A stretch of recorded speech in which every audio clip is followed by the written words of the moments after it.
कोख को किया कलंकित।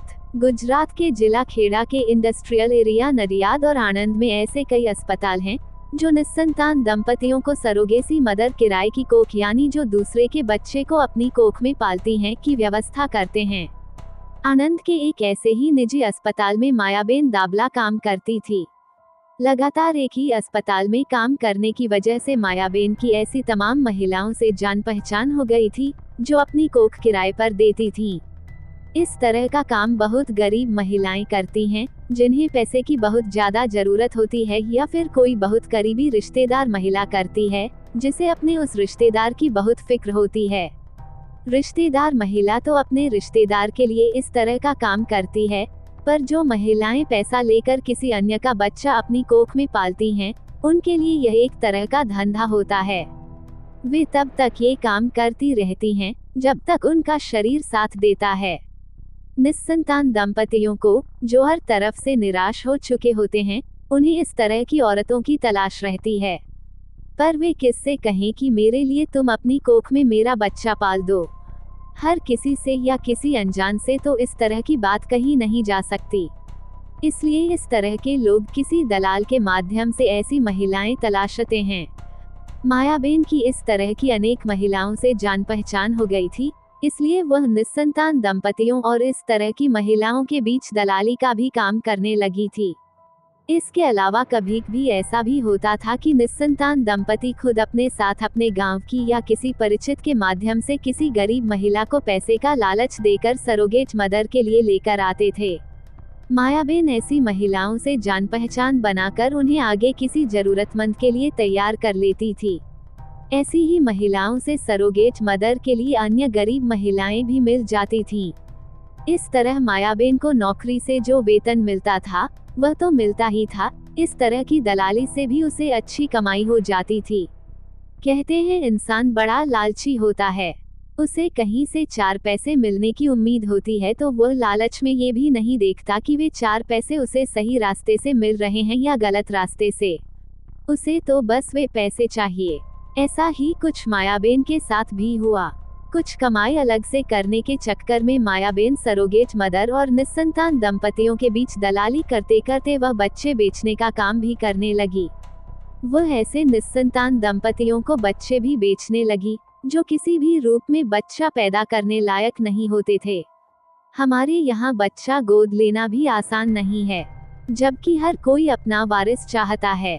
इसके लिए यानी एक संतान के लिए आदमी कुछ भी करने को तैयार हो जाता है। मायाबेन ऐसे ही लोगों के लिए मोटी रकम लेकर बच्चे उपलब्ध कराने का काम भी करने लगी थी, क्योंकि उसके पास ऐसी महिलाएं भी थीं जो पैसे लेकर दूसरे के लिए बच्चा पैदा करने को तैयार थीं। चूंकि यह आसान काम नहीं है, इसलिए मायाबेन इसके लिए काफी पैसे लेती थी, क्योंकि इसके लिए उसे ऐसी महिलाओं को तलाशना पड़ता था जो अपना बच्चा बेचने के लिए तैयार होती थीं, जबकि कोई भी महिला जल्दी से अपना बच्चा बेचने को तैयार नहीं होती। पर एक सच्चाई ये भी है कि पेट की भूख इंसान से कुछ भी करवा सकती है। इन कामों से उसे मोटी कमाई हो रही थी। चूंकि ऐसा करना कानूनी रूप से गलत है, इसलिए ये काम वह चोरी छिपे करती थी।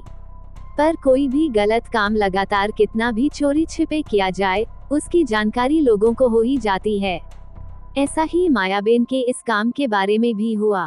जब इस बात की जानकारी कुछ लोगों को हुई तो उन्हीं में से किसी ने यह बात खेड़ा की एसपी अर्पिता पटेल तक पहुंचा दी। चूंकि यह मामला एक तरह से मानव तस्करी से जुड़ा था, इसलिए इस बात का पता चलते ही उनके कान खड़े हो गए। मायाबेन भले ही किसी गरीब महिला का बच्चा किसी धनी निस्संतान दंपति के हाथों बेचवा कर नेकी का काम कर रही थी, पर कानून की नजरों में था तो ये गलत ही। बच्चा खरीदने वाला बच्चे का न जाने किस तरह उपयोग करता होगा। इसलिए जब बात मानव तस्करी की सामने आई तो एसपी अर्पिता पटेल ने इस मामले की सच्चाई का पता लगाने की जिम्मेदारी खेड़ा की एसओजी टीम को सौंप दी। पुलिस चाहती तो मायाबेन को गिरफ्तार करके पूछताछ कर सकती थी, पर तब पुलिस को सबूत जुटाना मुश्किल हो जाता। एसपी खेड़ा अर्पिता पटेल इस मामले की तह तक जाने और इस काम में लिप्त महिलाओं को सबूतों के साथ गिरफ्तार करना चाहती थीं। इसीलिए उन्होंने ये काम एसओजी को सौंपा था। एसओजी प्रभारी ने ये जिम्मेदारी विभाग की तेज तर्रार महिला SIR डी चौधरी को सौंपी। RD चौधरी को पता ही था कि मायाबेन बच्चा बेचती है, इसलिए उन्होंने सोचा कि वो उससे एक जरूरतमंद बनकर मिले, तभी सच्चाई का पता चल सकता है।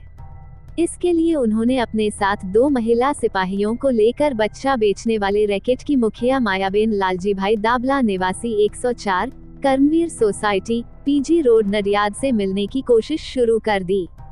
उनकी यह कोशिश रंग लाई और वह एक जरूरतमंद यानी डमी ग्राहक के रूप में मायाबेन से मिलने में कामयाब हो गईं। तय स्थान शांताराम नगर नजदीक सब्जी मंडी नडियाद में वह सहयोगियों के साथ तय समय पर पहुंच गईं। पर साथ आई महिला सिपाही इस तरह अलग-अलग खड़ी हो गईं, जैसे वे उनके साथ नहीं हैं। पर मायाबेन दाबला तय समय पर SIR डी चौधरी से मिलने अकेली नहीं आई थी। उसके साथ 2 अन्य महिलाएं मोनिकाबेन महेश शाह निवासी किशन समोसा वाले की गली बनियावड नडियाद और पुष्पाबेन संदीप पटलिया निवासी रामादूधा की चाल मिल रोड नडियाद भी थीं। मायाबेन ने पहले तो RD चौधरी को गौर से देखा, उसके बाद धीरे से बोली, बताइए आप क्या चाहती हैं? मुझे एक बच्चा चाहिए, RD चौधरी ने कहा। क्यों? अभी तो आपकी उम्र भी कोई ज्यादा नहीं है, आप चाहें तो आपको अपना बच्चा हो सकता है। मायाबेन ने कहा, डॉक्टर ने कहा है कि मेरी फेलोपियन ट्यूब ब्लॉक है, जो ऑपरेशन के बाद भी ठीक नहीं हो सकती, जबकि मुझे बच्चा चाहिए। बच्चा मुझे कहीं से गोद भी नहीं मिल रहा है। सरोगेट द्वारा बच्चा पाने में पैसा भी खर्च करो और इंतजार भी करो, इसलिए मेरा सोचना है कि जब पैसा ही खर्च करना है तो बच्चा खरीद ही क्यों न लूं। मुझे पता चला है कि आप पैसे लेकर बच्चा दिला देती हैं, इसलिए मैं आपके पास आई हूँ। RD चौधरी ने एक सांस में अपनी समस्या ऐसे बताई कि मायाबेन तथा उसके साथ आई महिलाओं को उन पर जरा भी शक नहीं हुआ। आपको लड़का चाहिए या लड़की?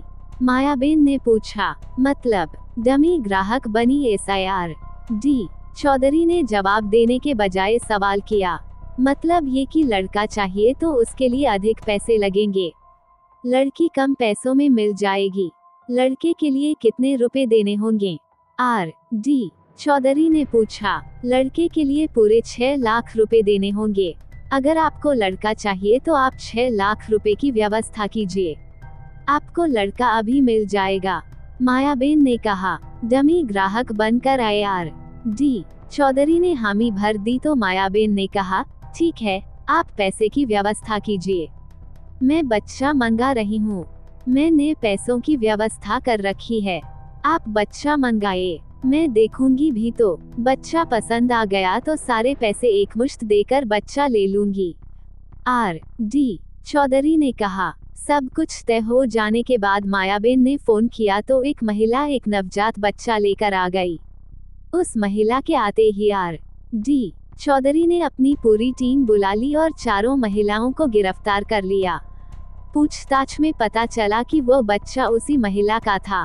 उसका नाम राधिकाबेन राहुल गेडाम था। वह नागपुर की रहने वाली थी। नडियाद में वह किडनी हॉस्पिटल के सामने स्थित कंफर्ट होटल में कमरा नंबर 203 में रुकी थी। राधिका से की गई पूछताछ में पता चला कि उसे पैसों की काफी जरूरत थी, इसलिए उसने मायाबेन और उसके साथ मिलकर यह काम करने वाली मोनिका और पुष्पा से संपर्क किया था। माया ने उससे उसके बेटे का सौदा 1.5 लाख रुपए में किया था, जबकि उसी बच्चे का सौदा मायाबेन ने RD चौधरी से 6 लाख रुपए में किया था। एसओजी द्वारा की गई पूछताछ में पता चला कि मायाबेन और उसके साथ बच्चों का व्यापार करने वाली मोनिका और पुष्पा महाराष्ट्र, राजस्थान और मध्य प्रदेश में अपने सूत्रों से इस तरह की गरीब गर्भवती महिलाओं को खोजती थीं। इसके बाद उनसे सौदा करके उन्हें नडियाद लाकर उनकी डिलीवरी कराकर उन्हें तय रकम देकर उनसे बच्चा ले लेती थीं। उसके बाद बच्चा चाहने वाले से मोटी रकम लेकर उसे बच्चा सौंप देती थीं। ये भी पता चला है कि पहले भी मायाबेन ने सरोगेसी द्वारा बच्चे प्राप्त करके अलग-अलग शहरों गोवा, रायपुर और जयपुर में भी बच्चे बेचे हैं। पुलिस के अनुसार बच्चों का सौदा करने वाला ये रैकेट जरूरतमंद की जरूरत और हैसियत देखकर पैसा वसूलता था। प्राथमिक पूछताछ के बाद एसओजी टीम ने चारों महिलाओं को थाना कोतवाली नडियाद पुलिस के हवाले कर दिया, जहां थाना प्रभारी एन.जी. गोस्वामी ने चारों महिलाओं के खिलाफ आईपीसी की धारा 370, 144, 120B एवं 511 के तहत मुकदमा दर्ज कर चारों को 8 अगस्त 2021 को अदालत में पेश किया, जहां से चारों महिलाओं को मामले की विस्तृत जांच के लिए 5 दिनों के रिमांड पर लिया। इस मामले की गंभीरता का इसी बात से पता चलता है कि जैसे ही इस मामले की जानकारी आईजी रेंज वी. चंद्रशेखर को हुई तो वह भी नडियाद आ पहुंचे। उन्होंने एसपी अर्पिता पटेल और जांच अधिकारी एन.जी. गोस्वामी से मिलकर मामले की पूरी जानकारी ली, साथ ही दिशानिर्देश भी दिए कि आगे क्या करना है। रिमांड के दौरान मायाबेन ने स्वीकार किया कि उसे बेटे की शादी के लिए पैसों की सख्त जरूरत थी, इसलिए बच्चों को बेचने का ये घिनौना काम उसने किया। बच्चों का सौदा करने पर उसे जो 6 लाख रुपए मिलते, उसमें से 2.5 लाख रुपए उसे मिलते।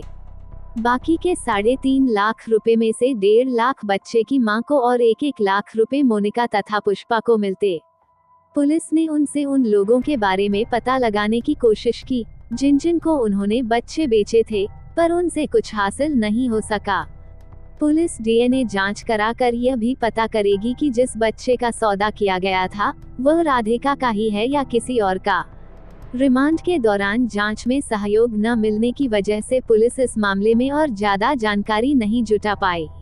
रिमांड अवधि खत्म होने पर फिर से चारों महिलाओं को अदालत में पेश किया गया, जहां से उन्हें 12 अगस्त 2021 को जेल भेज दिया गया।